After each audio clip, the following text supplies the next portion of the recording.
खून की प्यास पार्ट 2।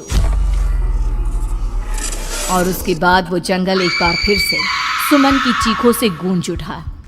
लेकिन आज की रात सुमन की चीखों को सुनने वाला वहां पर कोई भी नहीं था।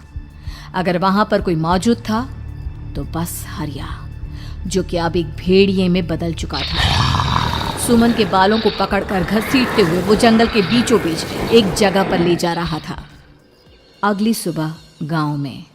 अरे भाई, पता नहीं क्या बात है, अपने गांव का हरिया किसान और उसकी पत्नी सुमन दोनों गायब हैं। दोनों का कोई अता पता नहीं। अरे कैसी बातें कर रहे हो भाई, ये कब हुआ है? अरे पूरे गांव में खबर फैली पड़ी है। कल रात को दोनों खेत की तरफ जा रहे थे, लेकिन लौटकर आए ही नहीं। तो हो सकता है अपने खेत पर होंगे। पूरा गांव ढूंढ कर आया है भाई। जानते हो क्या मिला वहां पर? क्या हुआ भाई? क्या मिला? बताओ हमें, क्या मिला? अरे हरिया की पत्नी सुमन के कपड़े पड़े हुए थे। शरीर का एक एक कपड़ा फटा हुआ झोपड़ी के बाहर पड़ा था, लेकिन दोनों पति पत्नी का कोई पता ठिकाना नहीं था। अरे भाई, लेकिन उसका जो दोस्त है ना रामू किसान, उससे पता करके आते हैं ना। अब तक तो दोनों साथ ही खेत पर जाया करते थे। हाँ, हमें उसके घर जाना चाहिए भाई। चलो वहाँ चलते हैं, चलो। वो सारे लोग रामू के घर पर पहुंचते हैं। रामू अपने घर के बाहर बैठकर हुक्का पी रहा था। आज सारे के सारे लोग टोली बनाकर मेरे घर क्यों आ रहे हैं? क्या कोई मर गया क्या भाई? अरे कैसी बातें कर रहे हो? तुम्हारा सबसे अच्छा दोस्त हरिया और उसकी पत्नी गायब है और तुम यहाँ बैठकर हुक्का पिए जा रहे हो हैं?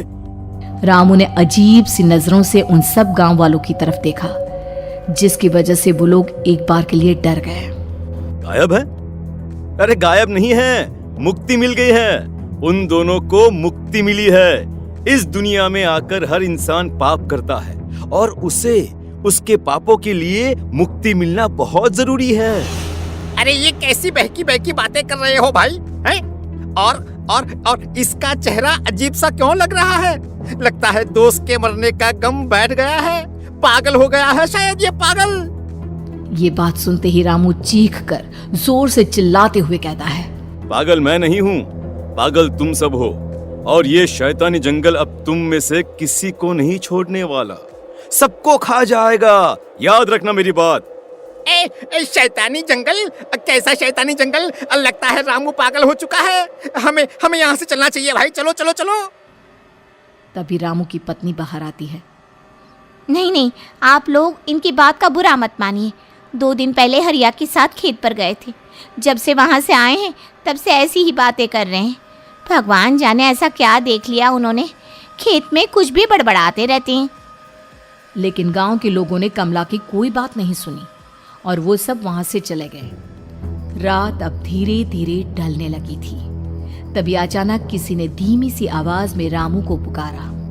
रामू, आ जाओ, मैं तुम्हारा इंतजार कर रहा हूँ। और सुनो, अपनी पत्नी को साथ लेकर आना, नहीं तो काम अधूरा रह जाएगा। ये आवाज सुनते ही रामू के चेहरे पर शैतानी मुस्कुराहट आ जाती है। वो धीमे कदमों से अपने घर के अंदर आता है। क्या हुआ? तबीयत ठीक है ना अब आपकी? मैं तुझे अपने साथ खेत पर ले जाने आया हूँ, चल। मैं तुम्हारे साथ कहीं नहीं जाने वाली। मुन्ना गहरी नींद में सो रहा है और उसे अकेला छोड़कर मैं तुम्हारे साथ खेत पर नहीं आ सकती। वैसे भी तुम्हारे उन खेतों में भगवान जाने कौन सा राक्षस घूम रहा है, मुझे तो डर लगता है। रामू गुस्से में दांत पीसता अपनी झोपड़ी से बाहर आ जाता है और कमला गहरी नींद में अपने बच्चे के साथ सो जाती है। तभी अचानक रात को रामू की झोपड़ी के ऊपर एक साया वही गाना गुनगुनाते हुए घूमने लगता है जो हरिया के मोबाइल में बजा करता था। मैं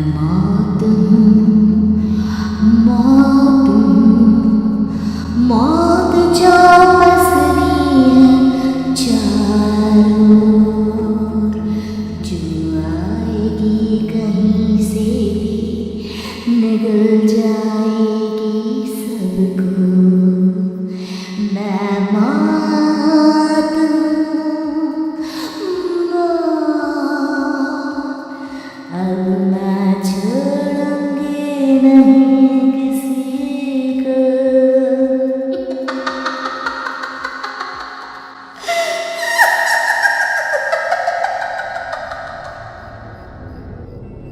ये आवाज सुनकर रामू की पत्नी कमला की आंख खुलती है और वो देखती है कि उसका मुन्ना अपनी जगह से गायब था। कमला चीखते हुए बाहर दौड़ कर आती है। वहां पर उसने देखा कि रामू ने अपने बच्चे को झोपड़ी के बाहर एक पेड़ से उल्टा लटकाया हुआ था और उसका बच्चा चीख चीख कर रो रहा था। वहीं दूसरी तरफ एक साया बच्चे के ठीक नीचे आग जलाकर उसके चारों तरफ हैवानों की तरफ नाच रहा था।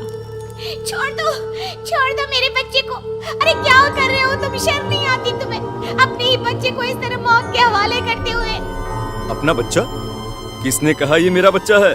अरे ये तो उस रामू की औलाद है, इस गांव के किसान रामू की, और मेरी दुश्मनी इस गांव के हर इंसान के साथ है। क्या? कैसी बात कर रहे हो तुम? और ये औरत कौन है? ये मेरे बच्चे को खा जाएगी। तभी अचानक से उस साया ने एक बेहद खतरनाक दिखने वाली औरत का रूप ले लिया और उसकी आंखों से आग निकल रही थी। सही पहचाना तूने, मैं तेरे बच्चे को खा जाऊंगी। अगर तू अपनी इस हैवान पति रामू के साथ जंगल नहीं आए तो मैं तेरे बच्चे को खा जाऊंगी। लेकिन क्यों? आखिर क्या चाहती हो तुम मुझसे? मुझे जंगल क्यों ले जाना चाहती हो? औरत बुरी तरह से ठहाके मार मार कर जोर जोर से हंसने लगी और साथ में रामू भी। ये तो तुझे वहाँ चलने के बाद ही पता चलेगा ना। अगर तू नहीं आई तो थोड़ी देर में तेरा ये बच्चा आग में जलकर मर जाएगा। चल जल्दी। नहीं, मेरे बच्चे को छोड़ दो। तुम जहाँ कहोगे मैं तुम्हारे साथ चलने के लिए तैयार हूँ। और उसके बाद उस बच्चे को झोपड़ी में लिटाकर आगे आगे वो साया चल रहा था और उसके पीछे पीछे रामू अपनी पत्नी के बाल पकड़कर उसे घसीटते हुए जंगल की तरफ ले गया। जंगल में जाने के बाद, कितनी खूबसूरत हो तुम। आज की रात बस तुम और मैं एक दूसरे के साथ रहेंगे। मुझे तुमसे बहुत डर लग रहा है। तुम्हें क्या हो गया है? तुम तो बिल्कुल ठीक थे। वो होगा जो हमारे बीच होना चाहिए। तो आओ अपने आप को मेरे हवाले कर दो। कमला ने डर की वजह से अपनी दोनों आंखें कसकर बंद कर ली थी। रामू ने बुरी तरह से चीख कर कमला से कहा, आंखें खोलो अपनी और मेरी तरफ देखो। कमला ने जैसे ही अपनी आंखें खोली उसने देखा कि रामू एक खतरनाक खूनी हैवान में बदल चुका था। कौन हो तुम? जाने दो मुझे। क्या चाहते हो मुझसे? वही जो एक आदमी एक औरत से चाहता है। मैं तुम्हारा पति रामू नहीं, बल्कि इस जंगल का एक भेड़िया हूँ, और आज की रात तुम्हारे खून से अपनी प्यास बुझा जाऊं। और उसके बाद वो जंगल कमला की दर्दनाक चीखों से गूंज उठा। अगली सुबह कमला के कपड़े भी जंगल में उसी तरह पाए गए जैसे कि सुमन के पाए गए थे। इस घटना के बाद पूरे गांव में दहशत का माहौल था। अपने माँ बाप की मौत और गांव में हो रहे इस तरह की घटनाओं की खबर सुनकर किशन शहर से गांव लौट आया था। अपने माँ बाप की बेदर्द मौत की वजह से वो बहुत परेशान था। तभी अचानक उसे अपने घर में खाट के नीचे पड़ा हुआ वो मोबाइल फोन मिला जो उसने अपने पापा हरिया को गिफ्ट किया था। अरे कितने प्यार से पापा के लिए मोबाइल फोन लेकर आया था। इसे एक दिन भी काम में नहीं ले पाए। और आखिर कौन है जो गांव में इस तरह की हत्याएं कर रहा है? क्या है इन सब के पीछे? क्या है? मुझे पता करना ही होगा, वरना एक दिन पूरा का पूरा गांव खाली हो जाएगा। इस गांव में एक भी जिंदा इंसान नहीं बचेगा। गांव के लोगों की मदद करने के इरादे से किशन अपने गांव से दूर एक दूसरे गांव में बहुत बड़े तांत्रिक के पास मिलने के लिए गया।